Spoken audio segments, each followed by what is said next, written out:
Olá, amigos. Eu sou Humberto Goulart, correspondente da Agência Servidores aqui em Brasília. E, como vocês sabem, a Agência Servidores está lançando com seus parceiros mais um programa especial no formato minissérie, nos mesmos moldes do que a gente já fez com o nosso SUS, que discutia a questão da saúde pública na pandemia. Nós agora vamos tratar do nosso Estado. O nosso objetivo é responder a uma questão fundamental. Que Estado nós queremos? Que Estado nós sonhamos para a nossa nação? O nosso Estado é um evento virtual que vai ter 8 episódios e nós vamos trazer políticos, acadêmicos, especialistas, apresentando as suas ideias e discutindo democraticamente essas ideias com você, que pode, é claro, participar, fazendo perguntas e os seus comentários. Por isso, hoje, eu tenho a missão de trazer uma destas questões fundamentais, a democracia. E eu tenho, então, o prazer de conversar com o advogado, professor e também escritor Cláudio Pereira de Souza Neto. Ele é autor de um livro desses cuja leitura se torna obrigatória. O título do livro é Democracia em Crise no Brasil. Dr. Cláudio Pereira de Souza Neto, muito obrigado por aceitar o nosso convite para essa conversa. E no seu livro, o senhor detecta um desgaste progressivo no regime democrático aqui no Brasil. Que sinais indicam essa notícia, que me parece, tão triste quanto preocupante? Humberto, uma satisfação poder participar do programa da Agência Servidores, e você tem toda a razão, a democracia é um elemento absolutamente importante e fundamental no modelo de Estado que queremos, com que sonhamos. O Estado brasileiro deve ser, antes de tudo, um Estado democrático, né, em que o povo possa efetivamente participar do exercício do poder. E o que se verifica hoje, não só no Brasil, mas em outros lugares do mundo, é um processo progressivo de erosão democrática.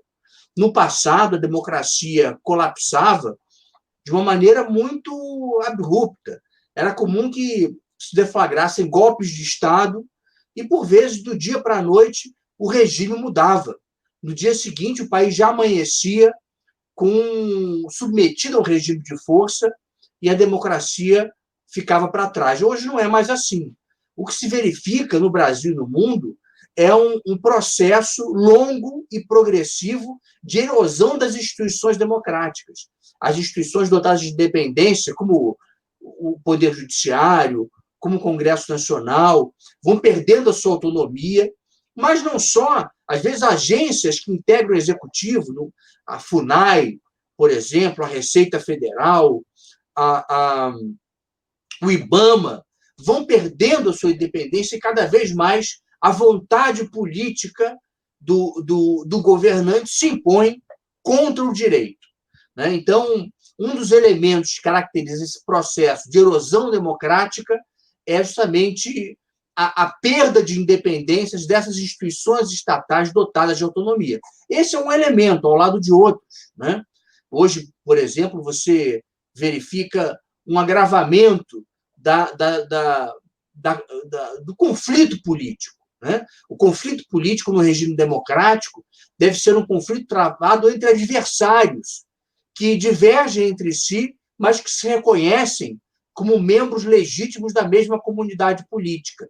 Nesse processo de erosão democrática, o líder de vocação autocrática ele busca caracterizar os adversários como inimigos e, portanto, excluí-los da comunidade política, lhes negar a condição de membros plenos, legítimos da mesma comunidade. É o que se verifica hoje com o governo Bolsonaro. Caracteriza o MST, o MTST, como terroristas, né? Que diz que os vermelhos têm que ser excluídos da nossa nação. Ele já mencionou isso em discursos. Então, um outro elemento desse processo de erosão democrática é essa tendência de deslegitimar quem pensa diferente. E aí não tem adversário político, tem inimigo, não é? Coloca o adversário como inimigo. Doutor, gostaria que o senhor pudesse explicar como é que o senhor detectou essa, digamos assim, perda na efetividade, na autenticidade das instituições, como é que elas começam a se esboroar? Vejam, Beto, por exemplo, agora no contexto da pandemia, o IBAMA ele foi uma terra indígena localizada no sul do Pará, porque constatou que essa terra estava sendo invadida por garimpeiros e por grileiros. E nós sabemos, Humberto, que os indígenas no Brasil foram, em grande parte, vitimados por doenças que eles não conheciam. Né? Então, na verdade, grande parte do genocídio indígena que se verificou no Brasil está associada à contaminação por doenças que antes eram desconhecidas dessas comunidades. O IBAMA queria impedir que isso se repetisse e foi a essa terra indígena no sul do Pará realizar uma fiscalização por meio da qual se apreenderam equipamentos utilizados por garimpeiros, por grileiros, e, em decorrência disso, o presidente da República interveio na instituição e demitiu o diretor. Veja você, Humberto. Então, o IBAMA, que realiza uma política de Estado, que é uma política de preservação ambiental, ele foi impedido de realizar essa política, porque o presidente da República quer beneficiar grileiros, garimpeiros, enfim, setores da sociedade brasileira que não têm compromisso com a preservação ambiental. Então, esse é um exemplo, né? E isso que aconteceu com o IBAMA vem acontecendo com diversos setores do Estado brasileiro.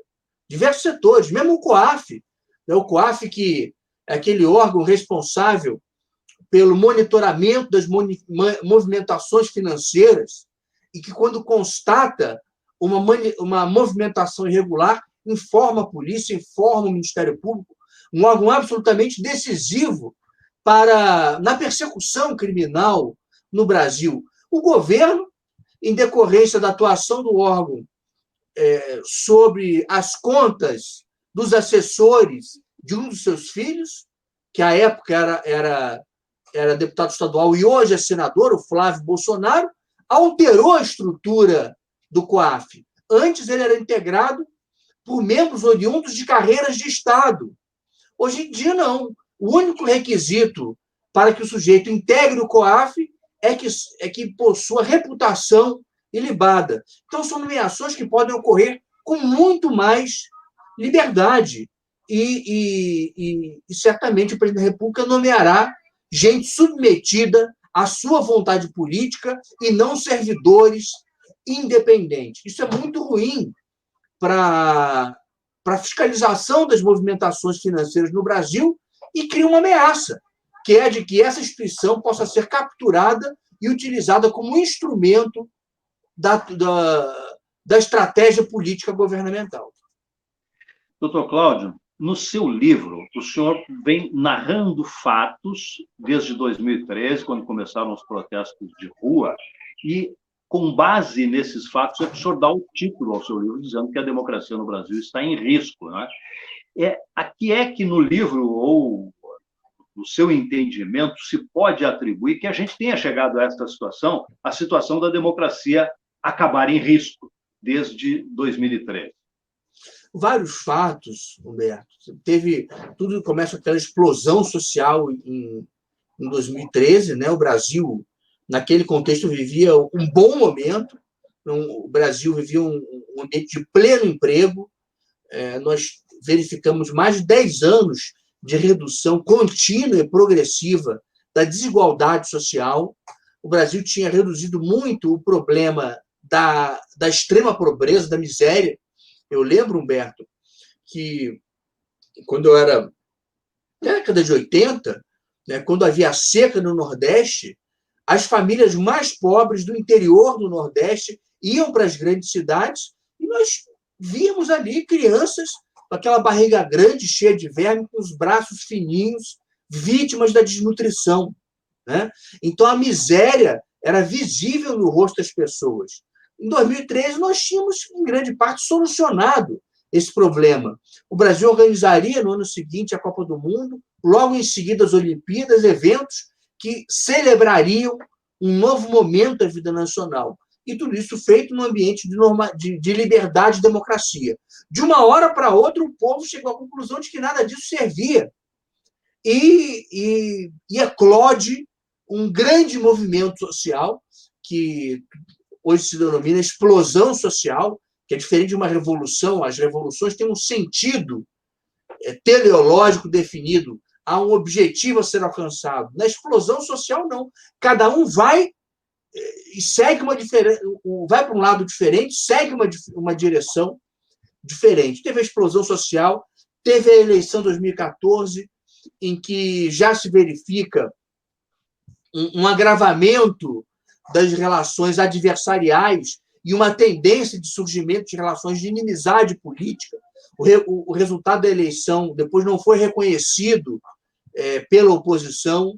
Teve o impeachment em 2016, sem a prática de crime de responsabilidade gravíssimo.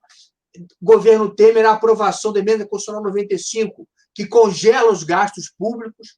Trata-se da medida de austeridade mais grave já praticada em todo o mundo, e o processo culmina com a eleição do Bolsonaro, que era um candidato que, durante toda a sua vida política, afirmou e reafirmou o seu descrédito na democracia, propôs múltiplas vezes golpes de Estado, chegou a dizer que o ex-presidente Fernando Henrique Cardoso deveria ser fuzilado.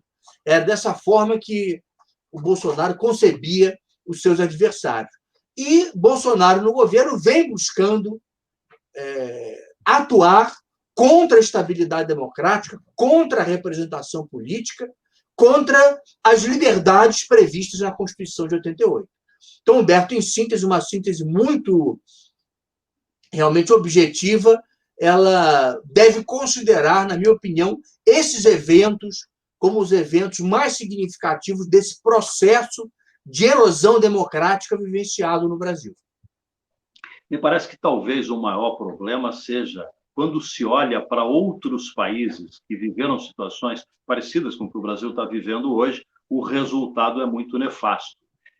A gente também não dá para esticar muito essa entrevista, e eu peço vênia até ao telespectador para a gente não dar spoiler do livro. Vamos ler A Democracia em Risco no Brasil. Mas eu queria lhe perguntar o seguinte, para a gente encerrar, doutor Cláudio: tem salvação? Ou será que o brasileiro vai precisar passar por esse processo histórico, e todos os processos históricos naturalmente trazem algum aprendizado? Tem salvação. A base, né, o fundamental para que a gente haja, se sinta encorajado a agir, é a esperança num futuro melhor. Certamente há, mas devemos ter esperança, mas com prudência, né? Sabemos que em 2022 ocorrerão novas eleições, e em todos os lugares do mundo, quando há a reeleição de um líder com vocação autocrática, o processo de erosão se degrada e muitas vezes o sistema muda de qualidade e se converte em autocracia. É o que se verificou, por exemplo, na Hungria, é o que está se verificando na Polônia. Então, a reeleição do líder autocrático é um marco nesse processo de erosão.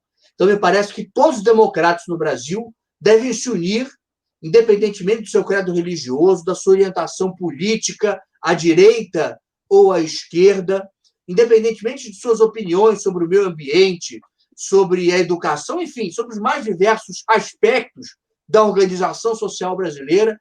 Todos devemos nos unir em torno do propósito maior de manter a democracia viva no Brasil.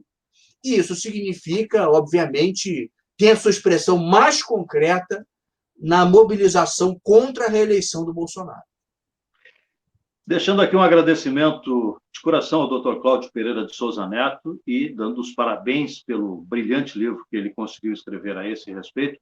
Eu só quero deixar um recado: o Nosso Estado, esta minissérie que vai começar, ela não fica só nos debates na internet, ela fica numa página que nós criamos, www.nossoestado.com.br. Você pode ter acesso a essa página e lá encontrar estes vídeos, estas primeiras discussões que depois serão colocadas nos painéis. Muito obrigado e até uma próxima oportunidade.